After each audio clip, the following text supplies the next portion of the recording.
Good morning, Corissa. Good morning, Elaine. How are you today? I'm great. How are you? Excellent. Good to see Nice. you. It's good to see you as well. I think the last time I saw you was either at a WCL event where you were speaking or on the bus. Right, right. Definitely times when we were able to hug and be Yes. close. Yeah. Yeah, I miss it. And I miss you, but I'm glad to see you in this way. Thank you. I miss you too. Thank you everyone for joining us today with 10 Minutes with 52 Limited. My name is Elaine Shea. I'm the Community Engagement Manager. Today we have Corissa St. Laurent, who is a strategist and she helps businesses thrive and grow. She is also a public speaker, a trainer, a mother, a dancer. She is a jack of all trades, or a Jill of all trades. And today she will be talking to us about building confidence, which in this time of history, confidence is kind of a tricky thing.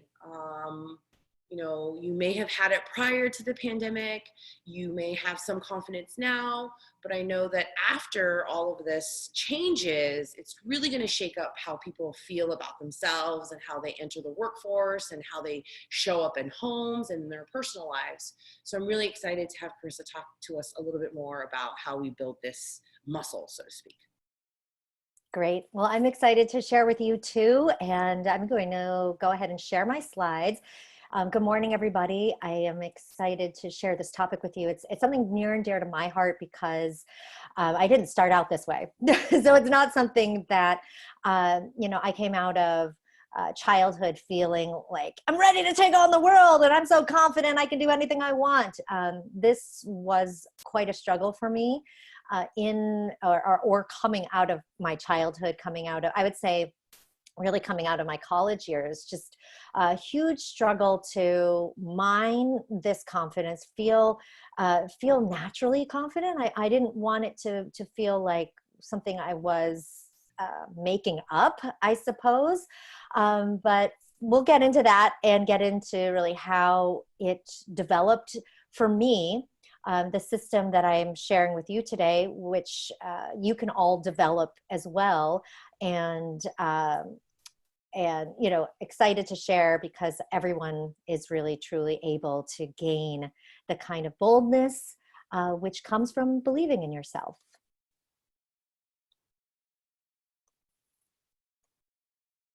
Okay. And just, can I get a quick check, Elaine? Are you able to see my screen? I am not able to see your screen at this moment. Okay. I see it now. Okay, beautiful.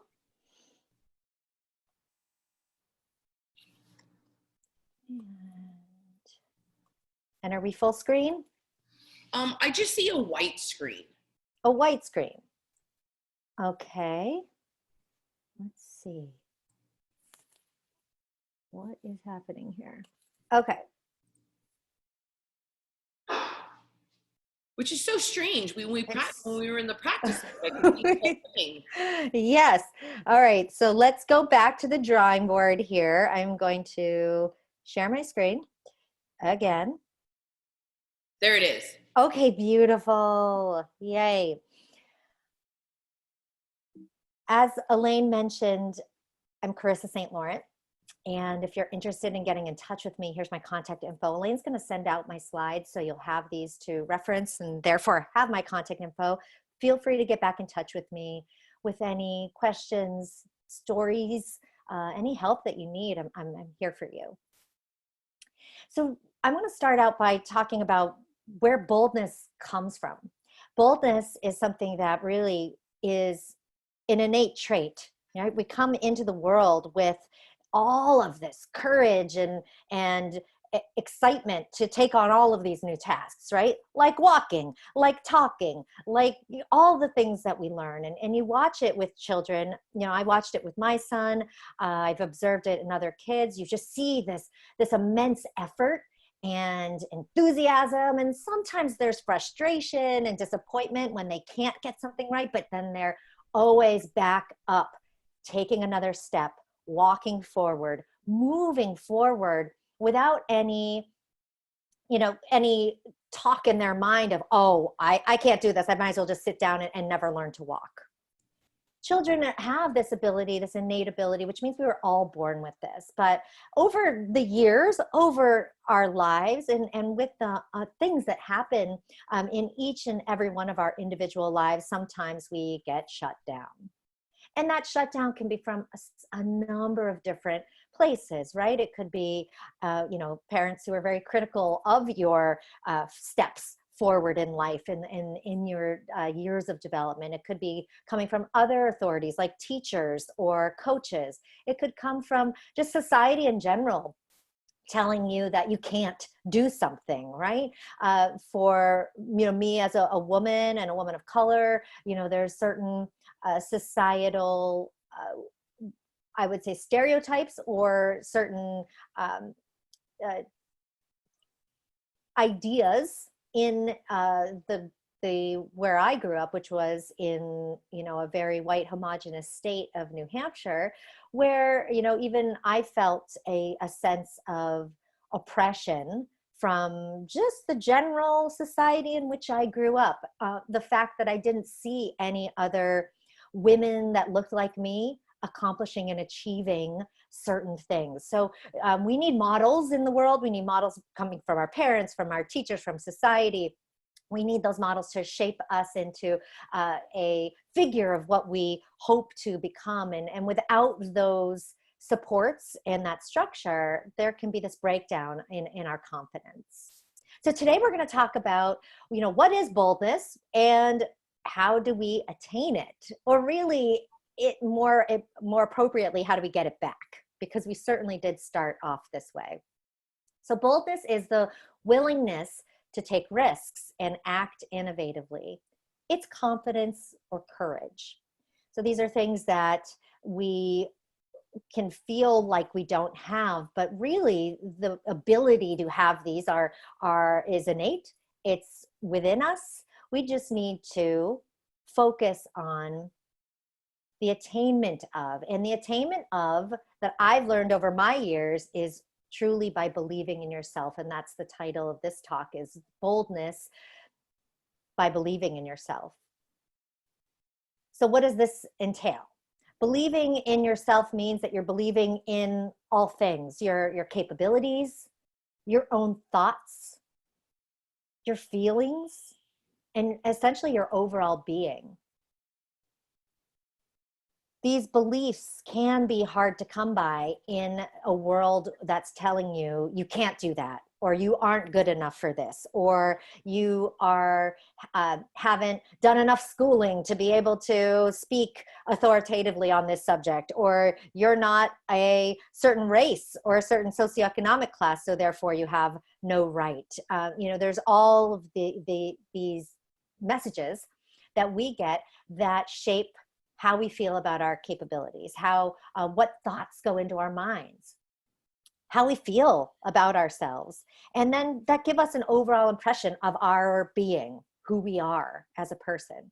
So believing in yourself is, these are simple subjects. And that's what I typically like to share with people out of the gate, is that, this may seem like a simple subject, simple things that I'm sharing with you. It's the implementation that's hard, right? And not so hard that you can't do it. Any single one of you can do this. It's the amount of focus and practice that you put into this. It's not the fact that someone has a greater innate ability than another, or that someone has a greater advantage than another. It's truly, honestly, in your hands. It's in your heart. It's in your capability to do this. So the believing in yourself means that we believe in all of these elements of who we are. And that it requires also, of course, taking some action, because if you don't already believe in your capabilities, your thoughts, your own feelings, your overall being, then something must have happened along the way. So we need to actually take some action to counteract whatever it is that happened. So the action steps are to put full responsibility, or take full responsibility of your life. That's a heavy subject, right? It's, oh my God, we already feel weighted with all this responsibility, especially during these times. I mean, we're all feeling a greater amount of responsibility than ever. in putting food on the table and making sure we all stay healthy and everything, but truly taking full responsibility for yourself, your growth, the development of those capabilities, taking full responsibility of your thoughts and pushing and removing the ones that aren't your thoughts, but that were implanted some other way.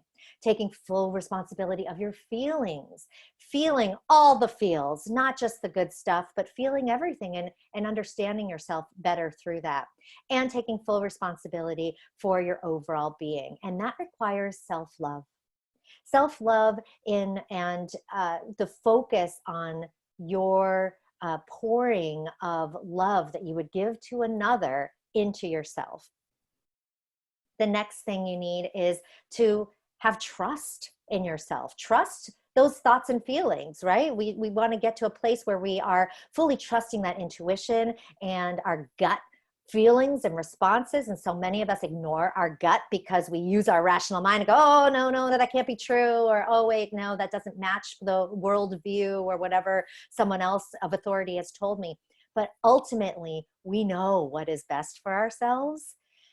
Trusting that more and more will lead to the building of it. So the more trust we put in ourselves, the more trust we then can feel and rely on within ourselves. And that requires self-awareness, awareness of the thoughts and the feelings that we have. This believing in ourselves also requires growth from beyond where we are, and really building and growing or attaining a growth mindset, which requires self-compassion, because when we fail, it's not a failure of who we are as a person. It's just a failure in the task or the thing that we were going after. So self-compassion is feeling the compassion that we have. Like if you were watching your child try to do something new, you need to give yourself that same compassion as you grow, as you fail, as you have setbacks, as you have challenges, and you pick yourself back up and keep on going.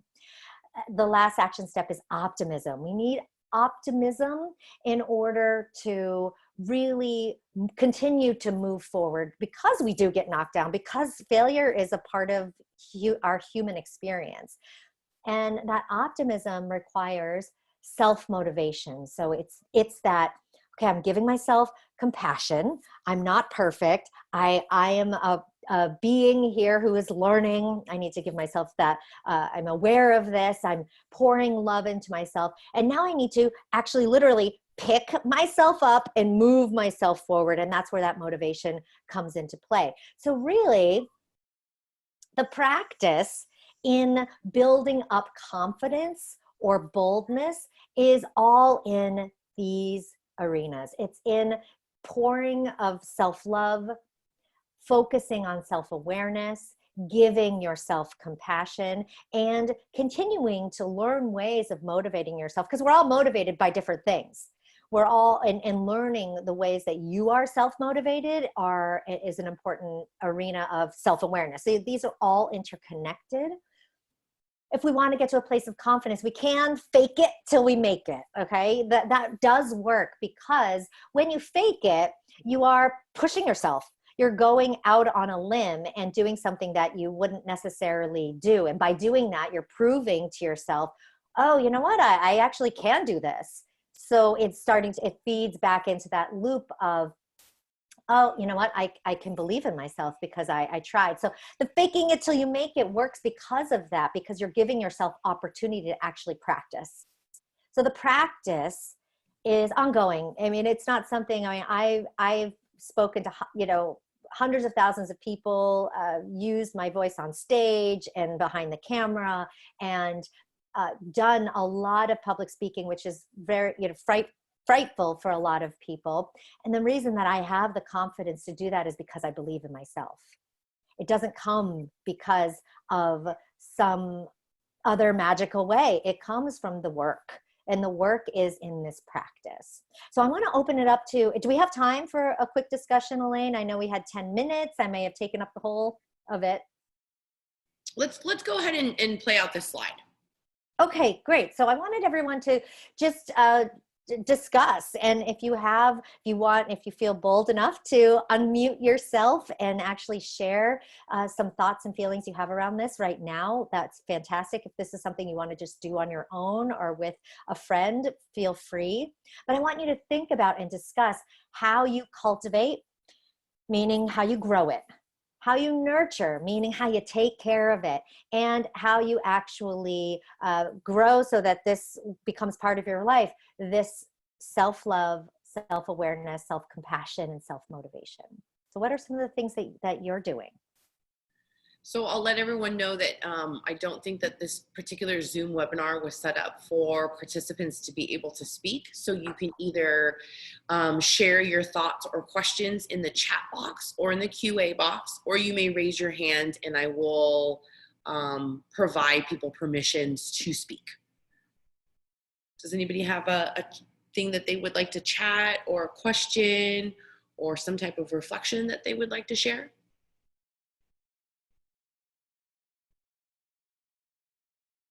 And as Corissa and I were chatting previously, I'll be able to share this step with everyone. And this exercise, you know, given that it's only been 10 minutes, so for you to think about, is a great opportunity for you to share with your partner, or, you know, Zoom or FaceTime with your friends, since we have a lot more time these days. And I guess what I'd like to leave for folks is that, you know, it's an important goal to reach, of being more bold and being more courageous, but it doesn't need to look the same for everybody. You know, I think people have a view of what it looks like to be courageous, like, oh, that means you can just step out on a stage and talk to thousands of people without fear. That's not what it is. Ultimately, it's about finding ways in which you personally will feel more bold in stepping into the life of your dreams, whatever that is. So I want everyone to make sure they're not using the picture of boldness and courage that may be from popular culture, or for what you think is. It's really about, when you start in this place, when you start in the place of giving yourself self-love, becoming more self-aware, self-compassionate, and being self-motivated, you will build up that belief in all things you, that will then lead to more courage naturally in whatever way you want to express it. Hey, Corissa, we have one question, and then I want to wrap up to honor just the time. Sure. The question is from an anonymous attendee who asks, it seems self-love can really get a boost when you show love to others. Is it a reciprocal deal? Do you agree? I think that self-love can be practiced with other people, but ultimately, you know, so we can practice what loving is. We can give love to others, yes, but if you are not giving it to yourself, the act of just giving it to others is not self-love, in my estimation. Self-love is learning from the love you may feel and pour into a partner or into a child, and say, I'm going to give all that to me. I'm going to give myself that grace and that make myself feel good. So all of the things that you might do to love someone, because loving is a verb, it's an action, right? So and then it produces this feeling of love. I mean, it's a confusing thing because it's a verb, it's a noun, it's an adjective. So I think, yes, you can learn from loving others, but you truly have to learn how to do that for yourself in order for it to truly be self-love. Thank you, Corissa. You're so welcome. Thanks for having me.